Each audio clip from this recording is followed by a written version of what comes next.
जय जय रघुवीर समर्थ श्रीमत दासबोध दशक 18वा बहुजिणसी समास 7वा जन स्वभाव निरूपणाम श्रीराम समर्थ. जनाचा लालची स्वभाव आरंभीच म्हणती देव, म्हणजे मला काही देव ऐसी वासना. जय जय रघुवीर समर्थ. 18वा दशक बहुजिणसी आणि यातील 7वा समास दिला जन स्वभाव निरूपणाम.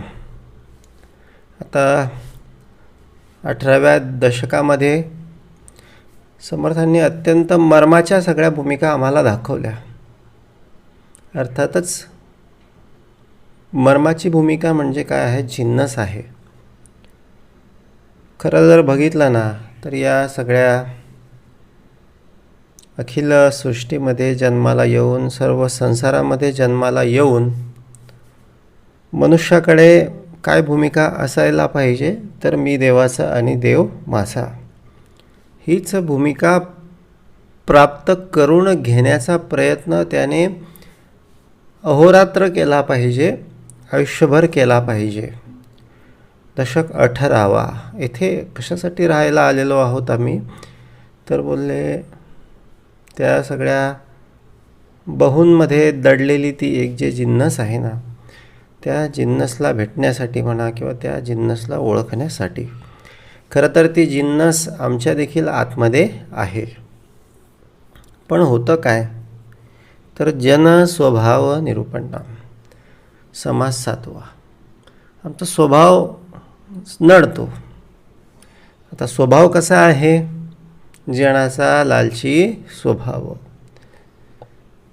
जनांना म्हणजे आपणाला कितीही सांगितलं की बाबा रे, ईश्वरासारखं सत्य या जगामध्ये आणखीन दुसरं काही नाही, किंवा देवापेक्षा मोठा काही नाही, किंवा देवाला प्राप्त करून घेण्याची भूमिका, एक सत्य आचरणाची भूमिका, भक्तीची भूमिका, धर्माचरणाची भूमिका, यापेक्षा आणखीन महत्त्वाचं काहीच नाही, श्रेष्ठ काहीच नाही, हे आम्हाला कोणीतरी सांगतं. सद्गुरूचा उपदेश, सद्गुरूंचं श्रवण आम्ही करतो, आम्हाला पटतं देखील. परंतु होतं काय? तर जनाचा लालची स्वभाव. पण आमचा स्वभाव त्याला आडवा येतो, कळतं पण वळत नाही, अशी अवस्था आमची होऊन जाते. मग आम्ही काय बोलतो? ठीक आहे बोलतो, करू आम्ही, पण आज नाही उद्या करू. आज काय? तर आज थोडंसं हे अमुक घरचं काम आहे. आज काय तर म्हणले हे अमुक तमुक हे शेतातलं काम आहे. हे झालं ना, हे एवढं 2-4 दिवस हे एवढं टेन्शन सगळं संपलं की मग काय करू? बोलले बस मग मी देवाचा आणि देव माझा. बोलले मग याच्या भक्तीच्या पलीकडे माझ्याकडे दुसरं काही काम नसणार आहे. जनाचा लालची स्वभाव. आता हा स्वभाव किती लालची असावा, ह्याला काही मर्यादा असावी की नाही? निश्चितपणे असावी. पण मनुष्याच्या स्वभावाला अजिबात मर्यादा नसते. बालपणी तर विषयच नाही, लो लागला खेळांचा. खेळण्यामध्ये कधी निघून गेलं, कधी 10वी 12वी, आणि मग कधी ते सगळे कोर्स, आणि कधी मग पोटापाण्याला एकदाचा लागलो, कळलं देखील नाही. मग तरुणपणामध्ये सगळी घर घेऊ दे, घराचे हप्ते भरू दे, घर बांधू दे, लग्न करू दे, मग मुलं बाळं होऊ दे. मुलं बाळं झाले की मग त्यांना मोठं करू दे, मोठे झाले की मग त्यांना शिकवू दे, ते शिकले की मग त्यांचं लग्नाचं बघू दे, लग्न झालं की मग करीन बोलतो आता मी मोकळा होऊन जाईल. पण मग लग्न मुलांचं झालं की मग नातवंड त्या ठिकाणी येतात. मग बोलतो आता मुलगा सून हे ड्युटीला जातात, जॉब करतात, मग मला नातवंडांना सांभाळावं लागतं. म्हणजे गेलं. म्हणजे एक शेवटची आशा होती ती देखील गेली. आणि मग काय? कधी एकदाचं आयुष्य संपतं हे समजत देखील नाही. म्हणून समर्थ काय म्हणतात की बाबा रे, जनाचा लालची स्वभाव, लोभी आणि लालची, म्हणजे अखंड त्याच्याकडे जे उभं राहत असतं ना, ते ललचावणं असतं. सतत सतत सतत काहीतरी वेगळंच, काहीतरी वेगळंच, काहीतरी वेगळंच. जीभ याच्याकडे चटोरी होऊन जाते आणि काहीतरी नवीनच मागणं प्रत्येक वेळेस मागत राहते. म्हणजे हा स्वभाव आहे, हे असं नेहमीचंच आहे, हे असं नित्याचंच आहे. आधी मला दे, मग मी देवाचं बघतो. समर्थ बोलले, बाबा रे, आशानं देव भेटणार नाही. आधी कष्ट आणि मग फळ. बोलले आधी कष्ट करावं लागतं, आधी देवावर श्रद्धा ठेवावी लागते, आधी देवाचं सगळं काही काम असो नसो, लोभ असो नसो, तरी सगळं करावं लागतं.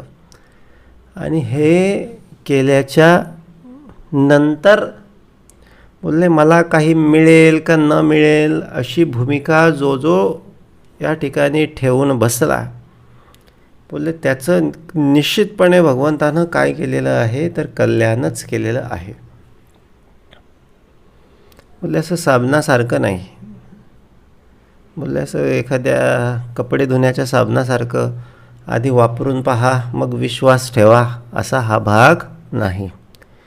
बोलले इथे आधी विश्वास आणि मग बोलले काय तर बोलले मग बोलले आपलं त्या ठिकाणी जे काय असेल ते बोलले त्याच्या सगळं स्वाधीन करायचं, की बोलले बाबा तुझ्या हिशेबाने सगळं काय करायचं न करायचं, द्यायचं न द्यायचं ते तू बघ, पण मी माझी भक्ती सोडणार नाही, माझी उपासना सोडणार नाही, माझं नामस्मरण सोडणार नाही.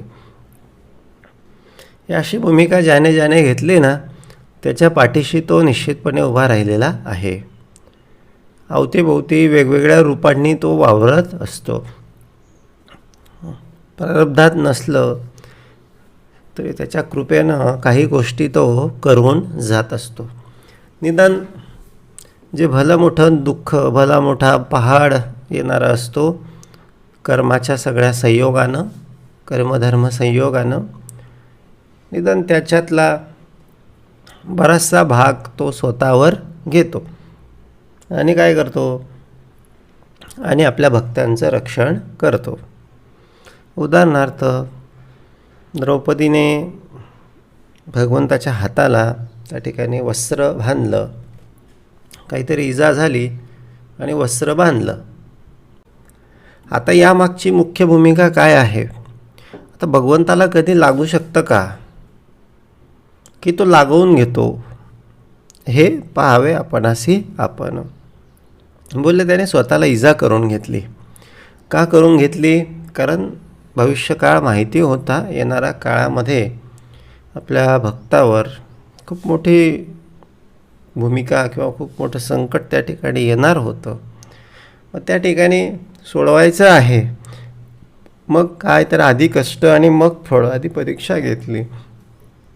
बोले द्रौपदीनं क्षणाचा विचार न करता अंगावरचं भरजरी वस्त्र त्या ठिकाणी क्षणात त्या ठिकाणी फाडलं आणि भगवंताच्या बोटाला चिंधी बांधली.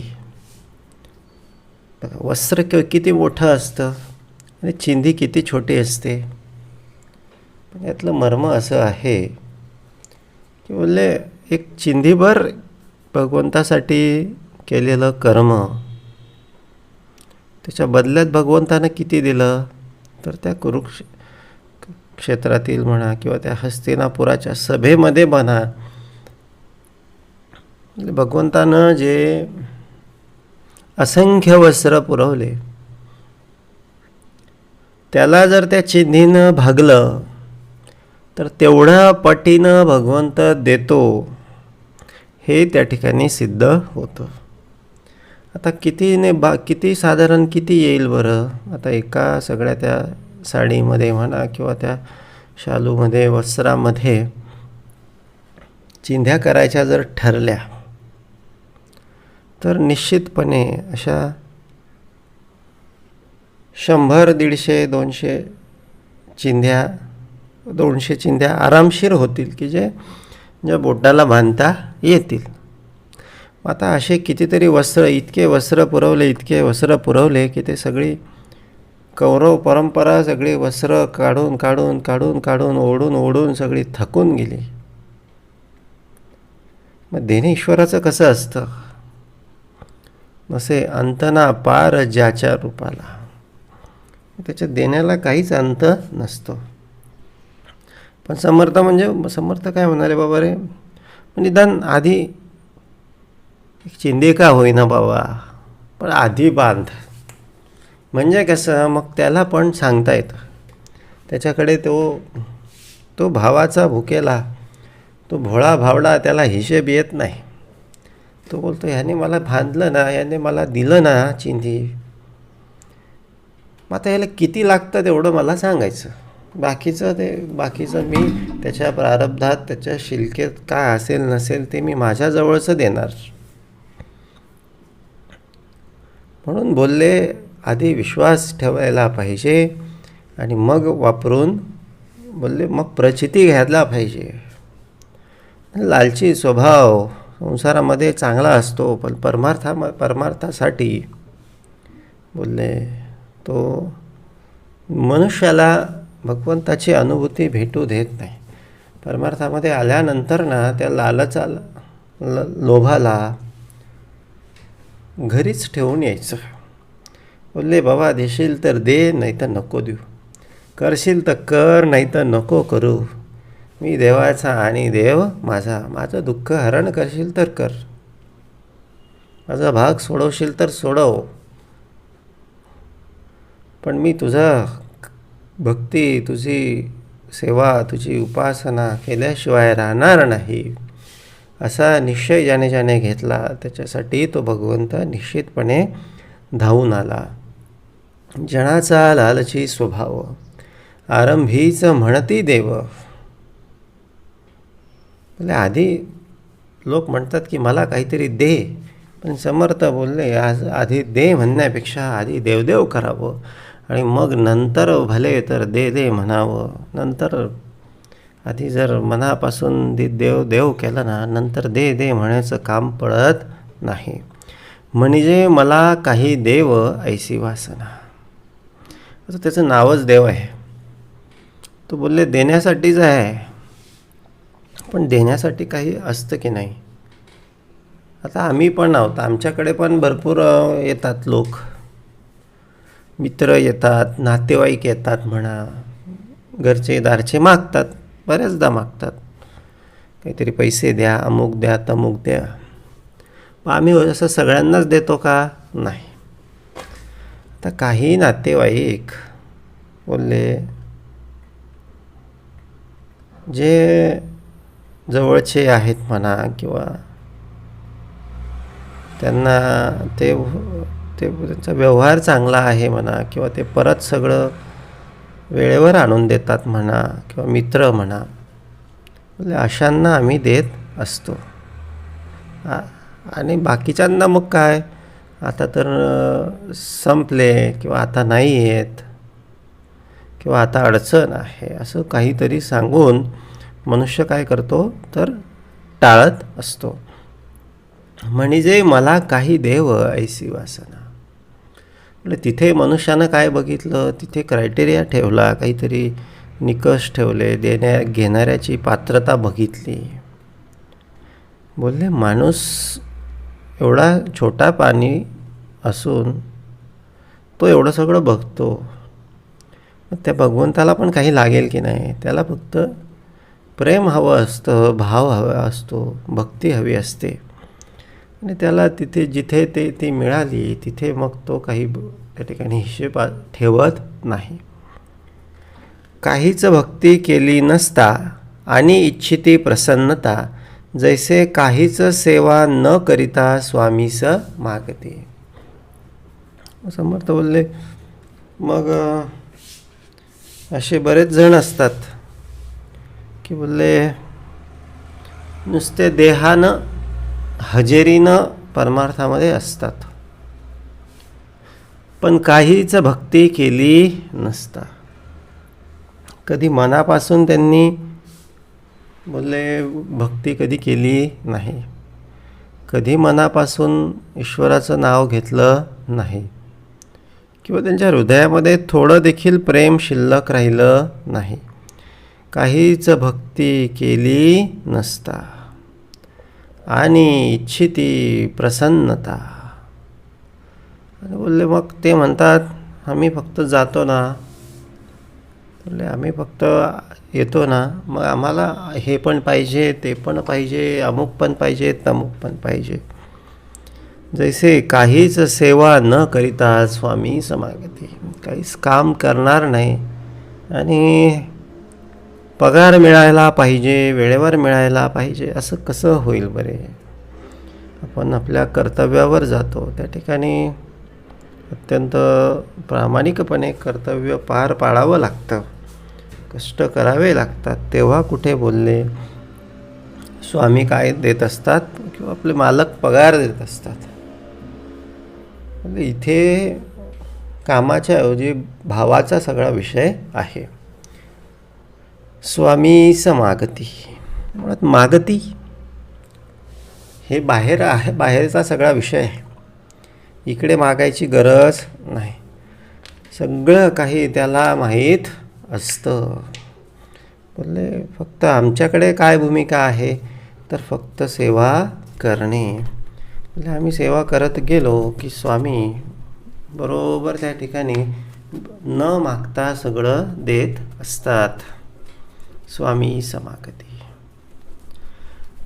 आणि काय दाखवलं, कष्टे विन फळ नाही, कष्टे विन राज्य नाही, केल्या विन होत नाही साध्यजनी. मग बोलले कष्ट आणखी काय दिले की बाबा रे हे सगळं भगवंताला प्राप्त करून घेण्यासाठी, भगवंताचं होण्यासाठी एक मनुष्यानं त्याची आसक्ती, त्याचा जीव किंवा त्याचा लोभ सगळा संसारातून काढला आणि सर्व सांडून शोधा मजला. ते भगवंताला त्या ठिकाणी एक स्वतःचं चित्त दिलं म्हणा किंवा स्वतःचं ध्यान दिलं, स्वतःचं मन दिलं. बोले आणि संसारातल्या समस्त सगळ्या विषय वासनांचा त्याग केला. आता ही त्यागाची भूमिका आपणाकडे नाही, हेही त्या मालकाचीच कृपा असावी लागते, त्याला सांगावं लागतं. हे आपल्या हातचा किंवा आपल्या बसचा हा सगळा विषय नाही. आणि होत नाही किंवा काही प्रयत्न करतो बऱ्याचदा मनुष्य, किंवा एक चांगला वागण्याचा, एखादी गोष्ट सोडण्याचा, एखादं व्यसन सोडण्याचा, पण करतो, बराच वेळा यशस्वी होतो, अचानक काहीतरी होतं आणि ते परत सगळी ती गोष्ट घडून जाते. काही हरकत नाही, प्रयत्न केला ना बाबा, सांगितलं ना मालकाला, सांगितलं ना, मालकाला सांगत राहायचं, बोलत राहायचं, मांडत राहायचं. आणि चित्त म्हणा किंवा लक्ष त्याच गोष्टीवर देऊ नये. सतत सतत मनामध्ये करायचं नाही, हे करायचं नाही, हे खायचं नाही, ते प्यायचं नाही, असं करू नाही. याच्यानं काय होतं, याच्यानं उलट सगळं आपल्या सगळ्या मनाला वारंवार त्या सगळ्या विषय वस्तूची म्हणा किंवा त्या सगळ्या व्यसनाची म्हणा आठवण होत असते आणि मग त्या मनाला आवरणं मुश्किल होत असतं. म्हणजे भगवंताला एकदा मांडून द्यावं की भगवंताही सगळं तुझ्या कृपेनं बाबा माझ्याकडचं दूर व्हावं. आणि त्या बदल्यात आपण, त्या व्यसनाच्या बदल्यात आपण दुसऱ्या काहीतरी एखाद्या सकारात्मक रचनात्मक कार्यामध्ये आपला वेळ घालावा. बोलले काहीतरी एखादा चांगला छंद लावून घ्यावा, काहीतरी नामस्मरण करीत जावे, काहीतरी बोलले जेणे आमचं इह आणि पर कल्याण होईल, असं काहीतरी त्या व्यतिरिक्त किंवा त्या बदल्यात करीत जावे. मग बोलले हे रिकामे कामं करायला वेळ उरत नाही. रिकामे मन सैतानाचे घर. वारंवार ज्या ठिकाणी बोलले आमचं सगळं संयम त्या ठिकाणी तुटत असतो अशा ठिकाणी जाऊ नये.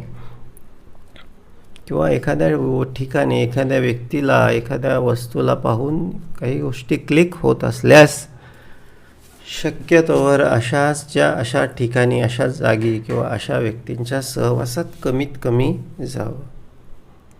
त्या ठरलेल्या त्या वेळामध्ये ज्या वेळास जास्तीत जास्त वेळा हे सगळ्या गोष्टी घडतात त्या वेळात दुसऱ्या ठिकाणी काहीतरी एखादं चांगलं बोलले सवय लावून घ्यावी. आता हे सगळ्या गोष्टी ना अशा चमत्कारातून घडत नाही, योगायोगानं घडत नाही. ही साधना आहे, हेच तप आहे. पूर्वीचं तप वेगळं होतं. पूर्वीचं तप अरण्यामध्ये असायचं. लोक जाऊन अरण्यामध्ये एका पायावर 2 पायावर त्या ठिकाणी तप करायचे. आता हेच तप आहे. हे आतमध्येच तप करावं लागतं. आतमध्ये स्वतःला तापवावं लागतं. कष्टे विना फळ नाही. संकल्प करावा लागतो, निश्चय करावा लागतो. आणि बोलले वारंवार भगवंताला सांगावं लागतं, वारंवार त्याच्या विरुद्ध गोष्टी कराव्या लागतात. तेव्हा कुठे या सगळ्या गोष्टी दूर होतात, तेव्हा कुठेतरी फळ मिळतं. कष्ट आहेत. कष्टे विना फळ नाही. कष्टे विना राज्य नाही. केल्या विना होत नाही साध्य जनी. मग असं भगवंतच करेल. भगवंताला सांगून मी मोकळं असं नाही. करायचं आम्हालाच आहे. भगवंताला फक्त सांगायचं आहे. तो सामर्थ्य देणार, तो बुद्धी देणार. बुद्धी देणे भगवंताचे. आणि बोलले खूप कष्ट विन राज्य. आता राज्य म्हणजे आताच्या काळामध्ये आम्हाला कोणते राजा बनायचं आहे. म्हणजे आताच्या काळामध्ये एक उत्तम पद्धतीनं एक सुखानं संसार प्रपंच करता येणे हे एक प्रकारे राज्य असल्यासारखंच आहे. आणि म्हणून मग सुखानं समाधानानं जगता यावं, सगळ्यांचं कल्याण व्हावं,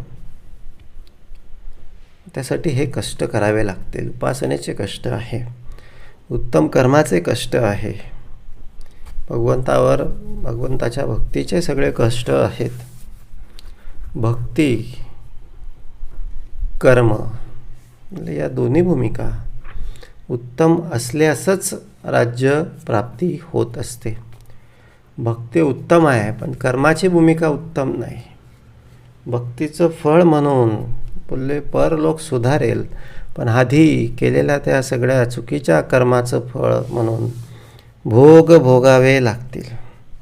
पण कर्म उत्तम आहे, भक्ती उत्तम आहे, तर बोलले निश्चितपणे एक उत्तम सगळं इह आणि उत्तम पर अशा दोन्ही भूमिका आमच्या साध्य होत जातील. केल्याविना होत नाही साध्यजनी. आधी करायला लागेल, मांडावं लागेल. आळसे काम नासते, हे तो प्रत्ययास येते, कष्टाकडे चुकाविते हीन जन. आता बोलले जे जे मोठे झाले ना, जे जे श्रेष्ठ झाले, त्या प्रत्येकाच्या आयुष्यामध्ये ना एक संघर्ष असतो. बोलले असं उगाच कोणी असा मोठा झालेला नाही. काहीतरी बोलले कष्ट करत करत संकटांना प्रसंगांना तोंड देत बोलले ते श्रेष्ठ बनले, मोठे बनले. आणि जे ह्या कष्टापासून पळाले बोलले ते काय झाले, हीन झाले. आणि ज्यांनी कष्ट सहन केलं किंवा कष्टाला जे घाबरले नाही, म्हणजे जे आता उपासना कष्ट आहे, उत्तम क्रिया कष्ट आहे, धर्माचरणाचे कष्ट आहे. कलियुगामध्ये राहून असत आचरण, अधर्म आचरण करायला काही विशेष नाही, सगळेच करतात. म्हणजे 100 आतून एखाद दुसरा सोडला तर बाकी सगळे 90 किमान काही ना काही कुठे ना कुठे असत आचरण किंवा अधर्म आचरण किंवा काहीतरी असत्याचं करतच असतात. मग काय, मग अर्थातच हीनपणा, मिंधेपणा कुठेतरी प्राप्त होतो. आपल्या अंतरात्म्याला माहिती असतं आणि मग ते हीनपणा आतमध्ये घर करून बसतो आणि ती हीनता मनुष्याला स्वाभिमानानं जीवन जगू देत नाही. म्हणून बोलले, हीनता नको असेल, श्रेष्ठत्व असेल, हवं असेल, कुंभाराच्या मडक्यासारखं. बोलले ते सगळं भट्टीमध्ये तापवावं लागतं, माती सगळी त्याला आकार द्यावा लागतो, पायदळी ती आधी तुडवावी लागते, एकजीव करावी लागते, खडे वगैरे सगळे काढून टाकावे लागतात. सगळे दोष धीरे धीरे धीरे धीरे धीरे हळूहळू हळूहळू काढता काढता काढता काढता चिकन माती तयार होते आणि मग त्याचं चाकावर त्याला आणखी फिरवलं जातं, आकार दिला जातो, फिरवलं. समजून घ्यायचं, एक आमच्याकडे जर सत्य आचरणाची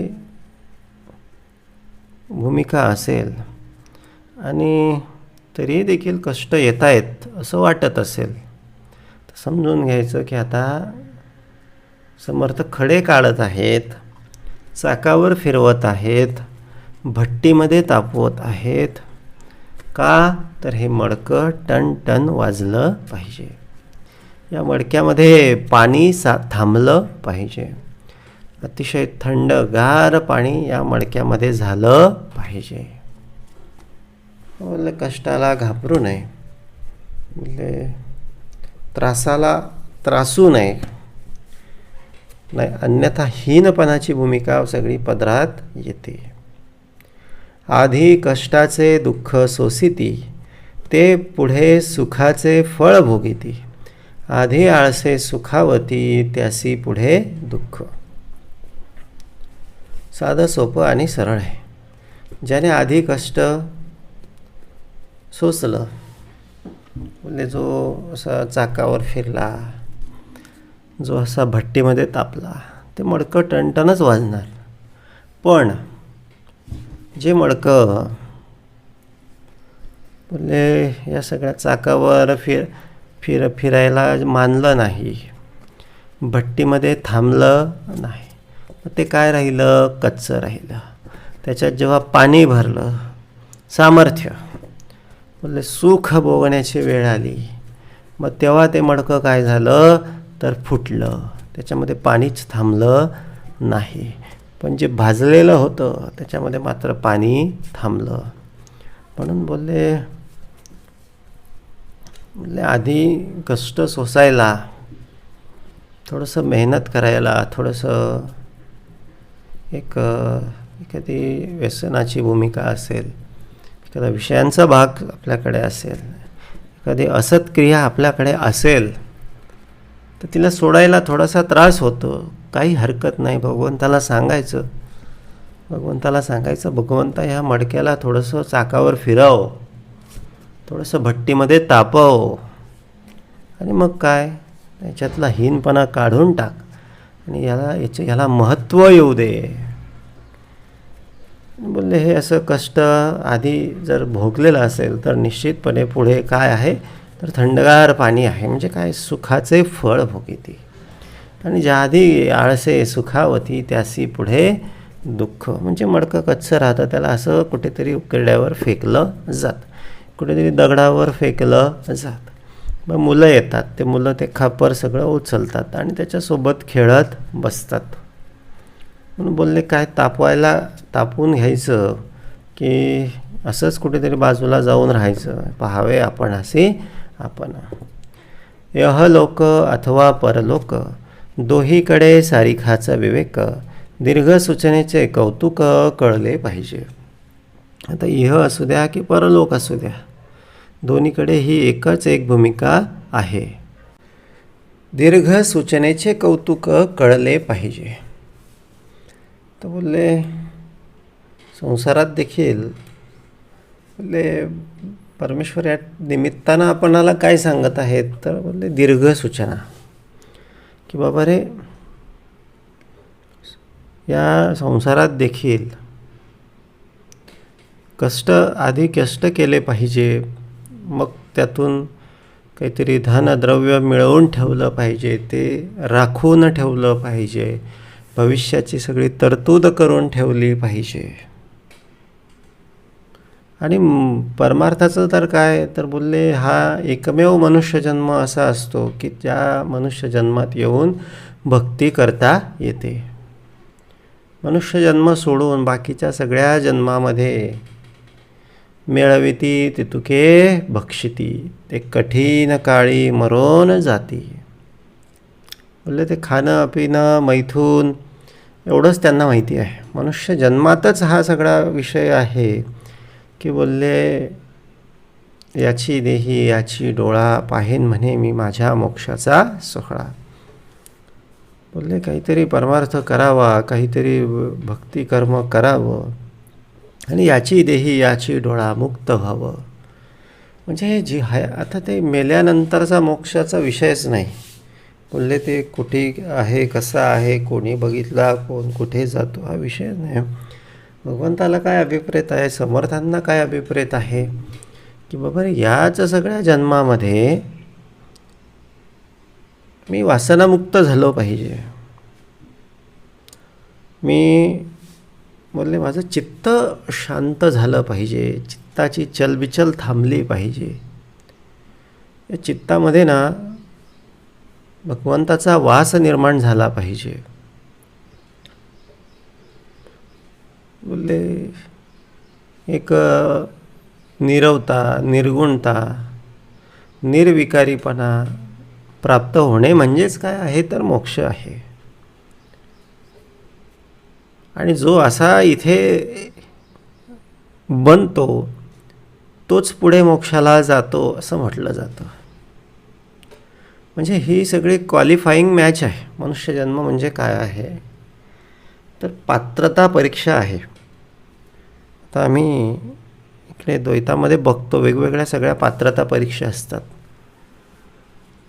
आता जशी ती सध्या ते नीटचं सगळं पेपर फुटीचं सध्या सगळीकडे सुरू आहे, पण आपल्या लक्षात येईल ती म्हणजे पात्रता, वैद्यकीय प्रवेशासाठीची पात्रता, की हा मनुष्य या मेडिकल फील्डमध्ये येण्यासाठी लायक आहे.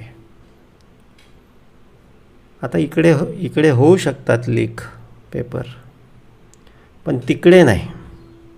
बोलले त्याच्या सिस्टीममध्ये अजून लूप होल्स नाहीत. बोलले आणि त्याची सिस्टीम कशी कार्य करते, आकाशमार्गे गुप्तपंथे जाणती योगी समर्थे, इतरांस हा गुह्यार्थ सहसा न कळे. त्याची सिस्टीम कशी चालते ते कोणालाच माहीत नाही, नाहीतर माणसानं त्याच्यात देखील लूप होल्स शोधण्याचा प्रयत्न केला असता.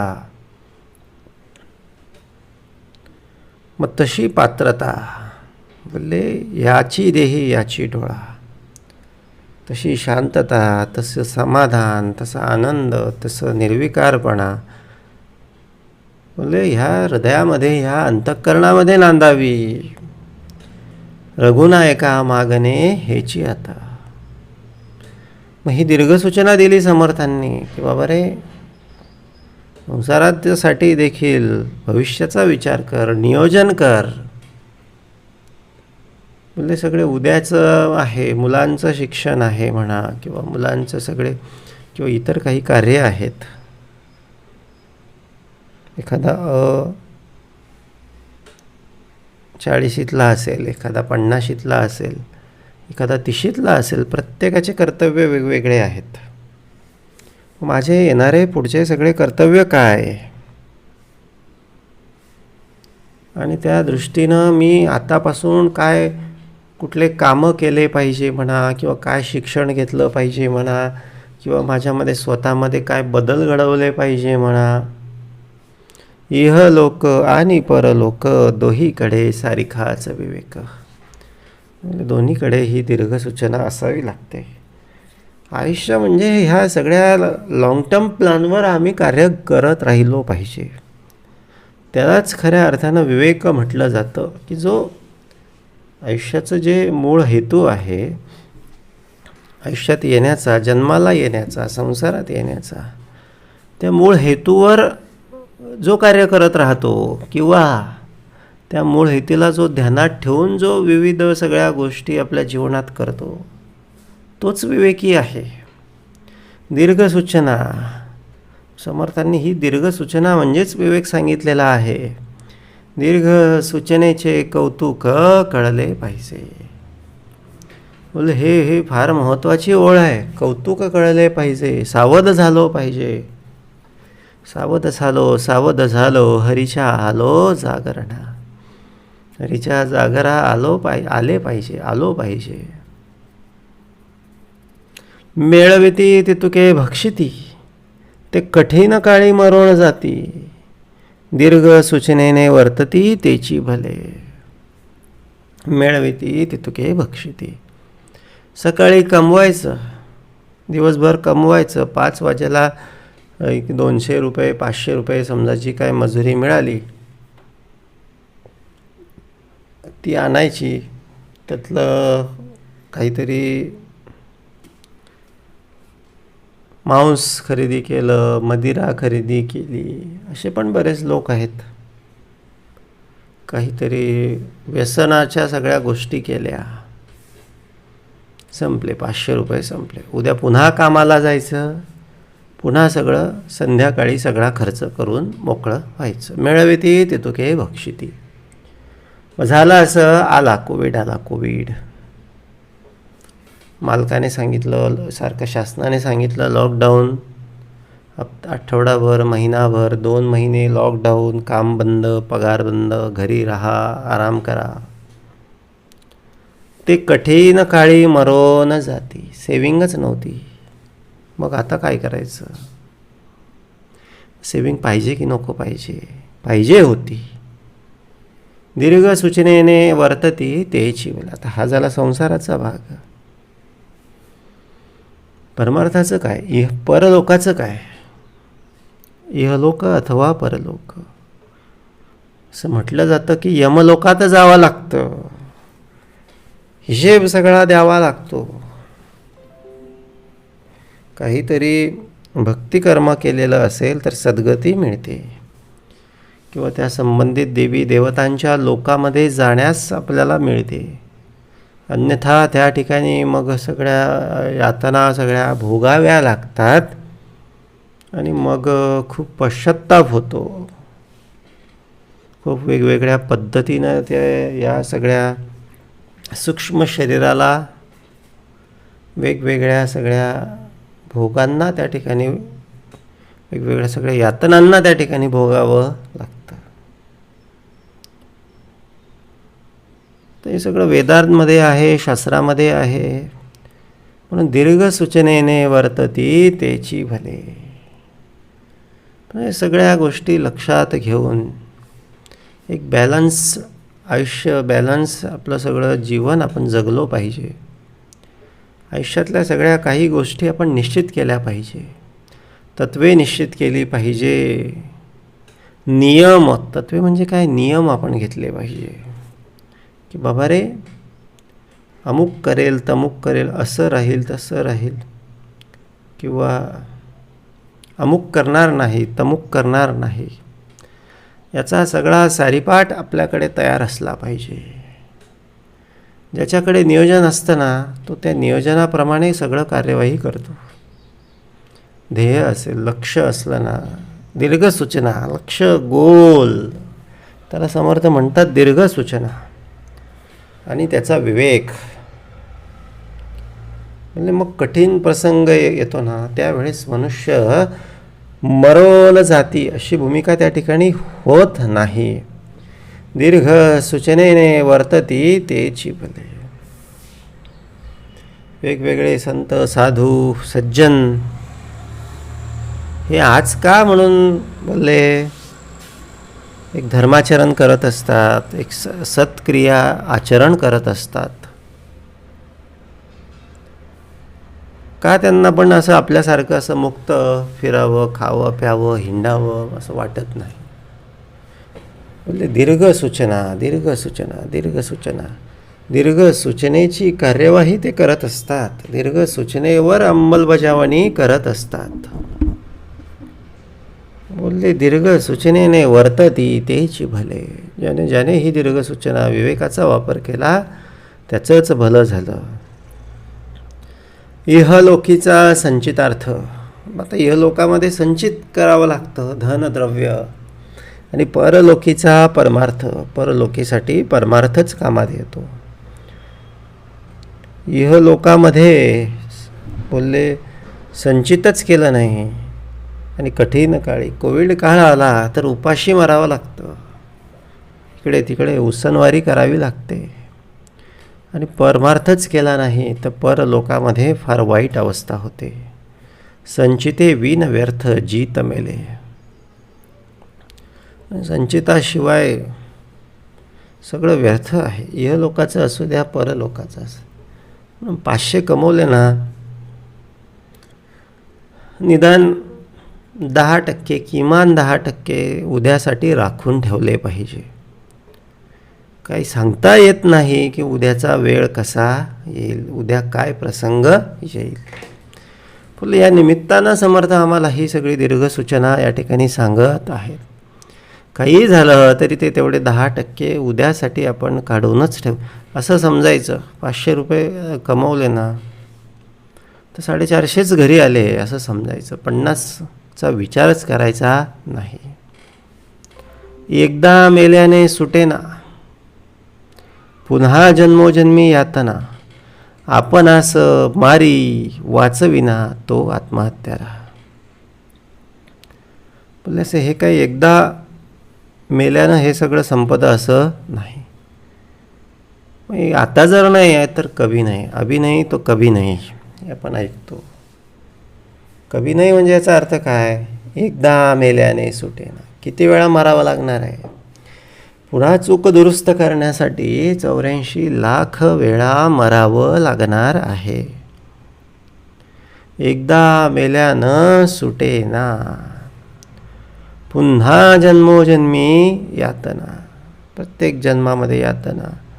जर आज थोडंसं कष्ट घेतलं नाही, आज थोडासा विचार केला नाही, आज मनाला पटेल तसं वागत राहिला, आज मनाला समजावलं नाही, रोखलं नाही, अडकवलं नाही, थोडंसं संचित करून ठेवलं नाही तर काय आहे, पुन्हा जन्मोजन्मी यातना.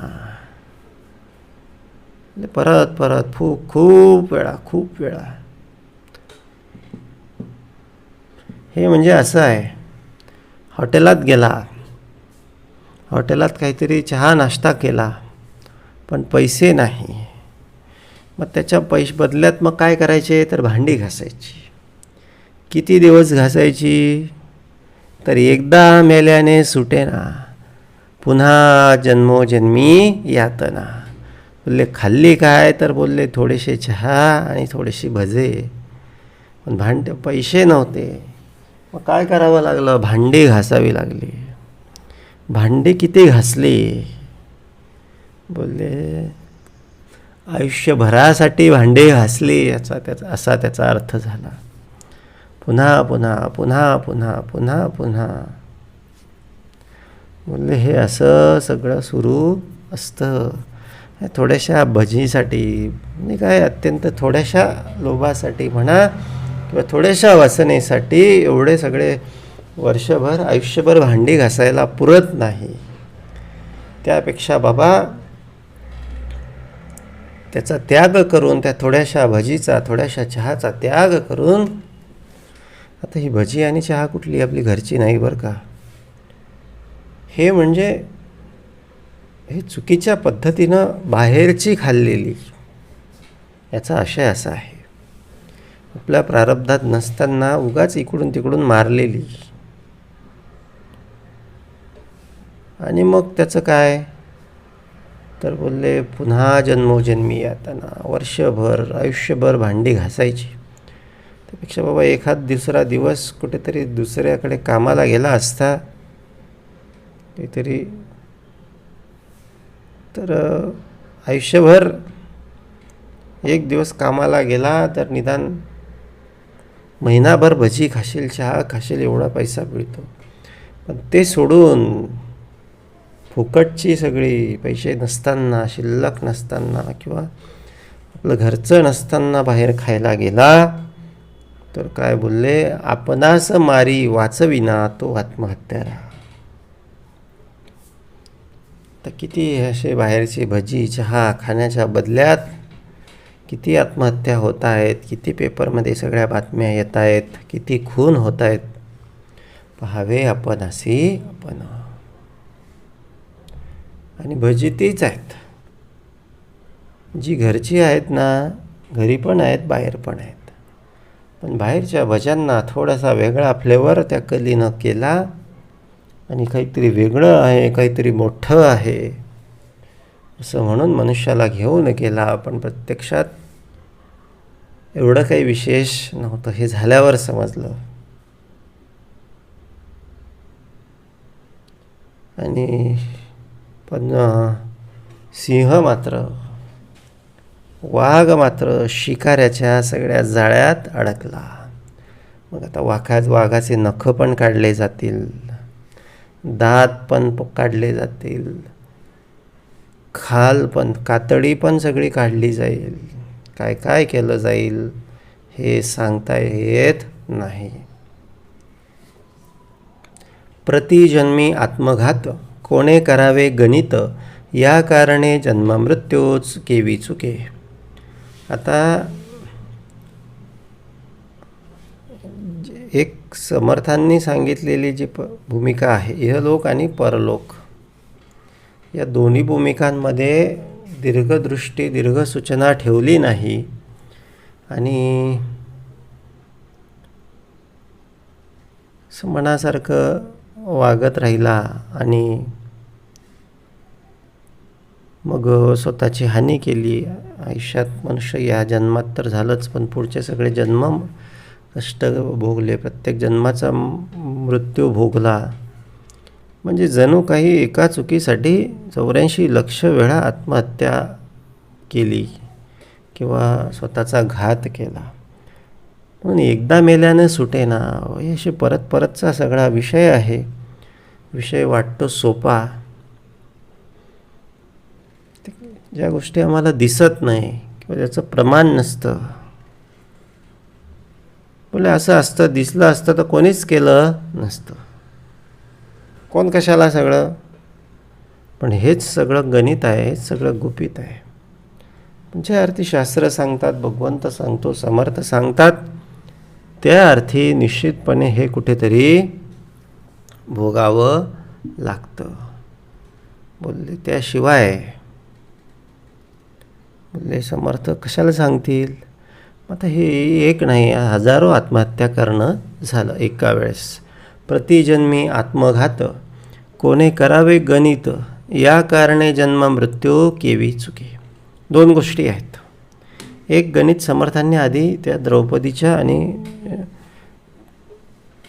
परमात्मा भगवान श्रीकृष्णांच्या त्या उदाहरणाच्या माध्यमातून सांगितलं. म्हणजे थोड्याशा चिंधीसाठी कितीतरी वस्त्र त्याने पुरवले. भगवंताला एक दिलं, हजारो रिटर्न मिळाले, हजारो भेटले. आणि इकडे बघा, इकडे एक लोभांना, विषयांना एक जन्म आम्ही दिला तर लाखो जन्म कष्ट भोगावे लागले. भगवंताला जर एक जन्म दिला तर हजारो पटीत, लाखो पटीत मिळतं. विषयांना जर एक जन्म दिला तर मात्र हजारो लाखो जन्म कष्ट भोगावे लागतात. ही सगळी गुणात्मक पद्धतीनं मल्टिप्लाईंग पटीमध्ये, गुणाकाराच्या पटीमध्ये ही सगळी गोष्ट घडत आहे. फार गंभीर विषय आहे. इकडे विषय वासनांना, लोभाला 1 रुपया दिला, हजारो रुपयाचं व्याज दंड भरावा लागला. आणि इकडे भगवंताला 1 रुपया दिला, भगवंताने आम्हाला हजारो लाखो रुपयांचं सुख दिलं. म्हणून आता काय करावं? हा जन्म कोणासाठी राखून ठेवावा?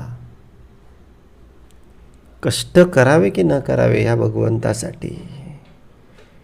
एक उत्तम राहण्यासाठी, धर्म करण्यासाठी, एक सत्क्रिया आचरण करण्यासाठी जे कष्ट म्हणा किंवा जे थोडंसं मन आम्ही मारतो, थोडेच दिवस मन मारतो असं वाटतं, पण नंतर मनाला सवय होऊन जाते. पण याचा प्रॉफिट किती आहे? लाखो जन्माच्या कष्टापासून सुटका. पाहावे आपणासी आपण. देव सकळ काही करीतो, ऐसे प्राणी मात्र बोलतो. त्याचे भेटीचा लाभ तो अकस्मात झाला. विवेकाचा लाभ घडे, जेणे परमात्मा ठाई पडे. विवेक पाहता सापडे, विवेकी जनी. देव पाहता आहे एक, परंतु करीतो अनेक. त्या अनेकास एक म्हणू नये की. देवाचे कर्तृत्व आणि देव कळला पाहिजे अभिप्राव. कळल्याविना कित्येक जीव उगेच बोलते. बोलले आता हे सगळं समर्थांनी सांगितलं की बाबा रे, या एका जन्मातल्या चुकांची शिक्षा लाखो जन्म भोगावी लागणार. या भगवंताला हा एक जन्म दिला ना, भगवंत लाखो जन्मांचं कष्ट हरण करतील.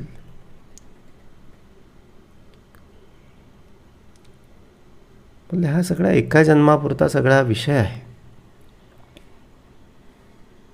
ज्याने ज्याने हे दिलं त्याचे भेटीचा लाभ तो अकस्मात झाला. किती सोपं ठेवलेलं आहे.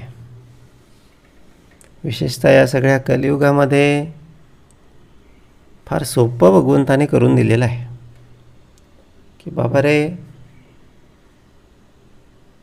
एक दे हजारो घे. याच्यासारखी कुठली स्कीम नाही. थोडंसं फक्त मनाला आवरायचं, मनाला दाबायचं, मनाला काढून फेकायचं. मग काय तर त्याचे भेटीचा लाभ तो. जे असे सहज जे असे चांगल्या चांगल्या बोलले पूर्वी हजारो वर्ष, शेकडो वर्ष ऋषी मुनी तप करायचे, त्यांना भगवंत भेटत नव्हता. पण आता या कलियुगामध्ये तर बोलले अकस्मात झाला. थोडंसं केलं तरी भगवंताचा लाभ होतो. त्यासाठी विवेक आहे. विवेकातून हा लाभ होतो.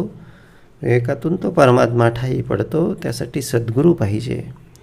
विवेकाचा लाभ घडे, जेणे परमात्मा ठाई पडे. विवेक पाहता सापडे, विवेकी जेणे. विवेकाजनांपासून सद्गुरूपाशी, परमार्थापाशी, श्रवणापाशी हा सगळा विवेक आहे. देव पाहता आहे एक, परंतु करीतो अनेक. सद्गुरू साक्षात परब्रह्म. वेगवेगळ्या सज्जनांच्या रूपानं तो आम्हाला भेटतो.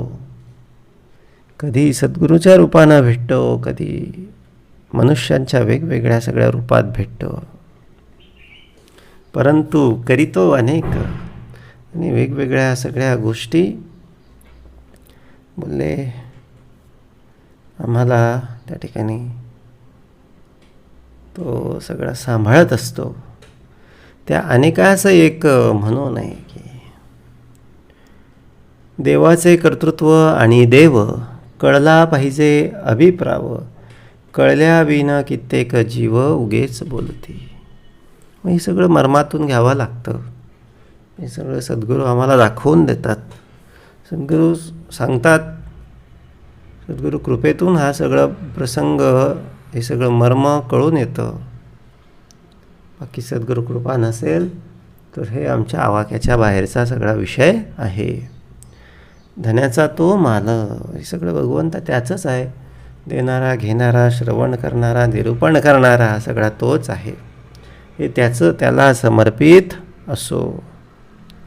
उगेच बोलती मूर्खपणे, शहाणपण वाढाया कारणे, तृप्ती लागे उपाव करणे ऐसे झाले. बाकी सद्गुरु कृपा नसेल तर व्यर्थाची सगळी बडबड होते. एक मनुष्य भरकटला जातो. जेही उदंड कष्ट केले, ते भाग्य भोगून ठेले, येर ते बोलतची राहिले करंटे जन. आता बघा, कष्ट केलं पाहिजे, भगवंताला आळवलं पाहिजे, भगवंताला हे आमचा वेळ फक्त पाहिजे. बघ, जास्त नाही, जेवढं जमेल तेवढा पाहिजे, थोडासा पाहिजे. तसा वेळ काढून भगवंताकडे जो आला ना, त्याचा असे भार निरंजन. वेळ तर आज कोणालाच नाही, कोणालाच नाही. प्रत्येकाच्या मागे काही ना काही धावपळ आहे. पण या धावपळीतून जो वेळ काढतो ना, आता ती धावपळ काही कामाची आहे का? त्यातलं काही सोबत येणार आहे का? त्याला काय धावपळ म्हणायची? ती काय येड्याचं रडगाणं सगळं ते आहे. काही झालं तेवढा वेळ, जो एक थोडा वेळ भगवंतासाठी, भक्तीसाठी, उपासनेसाठी राखून ठेवावा, तेवढा वेळ भक्ती कार्यासाठी सादर व्हावे. तृप्ती लागी उपाव करणे ऐसे झाले, जेही उदंड कष्ट केले, ते भाग्य भोगून ठेले. भाग्यच पाठीशी येणार आहे. आणि ज्याने असा वेळ काढला त्याच्याकडे भाग्य येर ते बोलतच राहिले, कारण ते वेळ नाही जमत नाही, वेळ नाही जमत नाही. आता समर्थ जे बोलले त्याला करंट पण म्हणायचं. कारण का? संधी होती, चान्स होता, पण घेतला आला नाही, म्हणून करंटे. करंट्याचे करंट लक्षण, समजून जाती विचक्षण, भल्याचे उत्तम लक्षण करंट्या असं कळेना. जो जाणता आहे, जो ज्ञाता आहे, विवेकी आहे, त्याला हे सगळं कळतं. बाकी जो स्वतःच करंट पण ज्याच्याकडे आहे त्याला ह्या सगळ्या गोष्टी कळणार नाहीत. त्याची पैसावली कुबुद्धी, तेथे कैचे असेल शुद्धी, कुबुद्धी आणि सुबुद्धी ऐसी वाटे. म्हणजे कुबुद्धी एखाद्याकडे जर घर करून बसली तर ती त्याला हे सगळं विवेकाचं घेऊ देत नाही, परमार्थाला जाऊ देत नाही. आणि त्याला स्वतःचेच गुण हे काय वाटतात, तर त्या ठिकाणी स्वतःचेच गुण त्याला सद्गुण वाटत असतात. मनुष्य शुद्धीस सांडावे, त्याचे काय खरे मानावे, जेथे विचाराच्या नावे शून्याकार. आता ज्याची शुद्ध गेली, ज्याचा विवेक नसेल, त्याचं काहीच खरं नसतं. ज्याच्याकडे विचारांचा अभाव, म्हणजे विचाराच्या नावे शून्याकार, बोलले त्याचं सगळं बोलले मूळच गेलं. विवेक आहे, विचार आहे, तोच मनुष्य. बाकी तो काय आहे? पशु आहे. आणि विचारांच्याच आधारानं हे सगळं कार्य किंवा हे सगळं कठीण काम म्हणा किंवा हे सगळं आयुष्याचं सार्थक आम्हाला करून घ्यावयाचं आहे. विचारे एहलोक परलोक, विचारे होतसे सार्थक, विचारे नित्यानित्य विवेक पाहिला पाहिजे. विचारांचाच हा सगळा भाग आहे. विचारांमध्ये फक्त भगवंताला ठेवूया, आठवणीमध्ये, स्मरणामध्ये, चिंतनामध्ये, मग तो बाकीचं सगळं करतो. बाकीचं काही बघायचं, संसाराचं तर बघायचंच काम नाही. तो बुद्धी देणे भगवंताचे, त्याला फक्त बुद्धीचा अधिष्ठाता बनवून ठेवायचा. त्याला सांगत राहायचं, बाबा तुझ्या पद्धतीनं करून घे, तुझ्या हिशोबानं बघ, तू सांगशील तसं. तू माझे हे तुझं नव्हे हे शरीर, ते इतरांचं कोण, हे माझं नाही बाबा, हे सगळं तुझं आहे. त्याला वाहून मोकळं व्हायचं, त्याच्या स्वाधीन सगळं आयुष्य करायचं. चिंतनामध्ये, विचारांमध्ये, विवेकामध्ये त्याला ठेवायचं. मग तो बरोबर इहलोक आणि परलोक दोन्ही भूमिका आमच्या काय करत असतो? पूर्ण करत असतो. आयुष्याचं सार्थक निश्चितपणे तो आमचं करून टाकत असतो. विचारे नित्यानित्य विवेक पाहिला पाहिजे. नित्यानित्य विवेक पाहिला पाहिजे. सार असाराचा निवाडा करत राहिलं पाहिजे. त्यासाठी सद्गुरू शरण पाहिजे. त्यासाठी सद्गुरू श्रवण पाहिजे, सद्गुरू उपासना पाहिजे, उत्तम सत्संगती पाहिजे, चिंतन भगवंताचं असायला पाहिजे. आणि म्हणजेच नित्य विवेक होत राहतो. अनित्याची भूमिका बाजूला टाकली जात असते. थोडक्यात काय, जनस्वभाव काय दाखवला की बाबा रे मला काही देव, हा जनस्वभाव आहे. पण समर्थ बोलले आधी देव आणि मग मला काहीतरी देव, ही भूमिकाच नंतर राहत नाही. भगवंत सगळं काही बघत असतो. म्हणून काहीतरी भक्ती करावी. भगवंत सगळी प्रसन्नता आपल्या आयुष्यामध्ये सगळं घेऊन येत असतो. आधी भगवंतावर विश्वास ठेवावा, कष्ट करावे आणि विवेकाची भूमिका भगवंताला चिंतनामध्ये ठेवावं. थोडंसं मनाच्या विरुद्ध जावं, थोडंसं कष्ट मनाला असू द्यावे. सुरुवातीला मन थोडं ओढाताण करतं, तो त्रास सहन करावा. आणि मग बोलले जे भगवंतांनी समर्थांनी आधी सांगितलं की कष्टे विन फळ नाही, कष्टे विन राज्य नाही, केल्या विन होत नाही साध्यजनी. म्हणजे निश्चितपणे आयुष्याचं सार्थक आपलं त्यातून होत असतं. इति श्रीदासबोधे गुरुशिष्य संवादे जनस्वभाव निरूपणाम समास 7वा. जय जय रघुवीर समर्थ.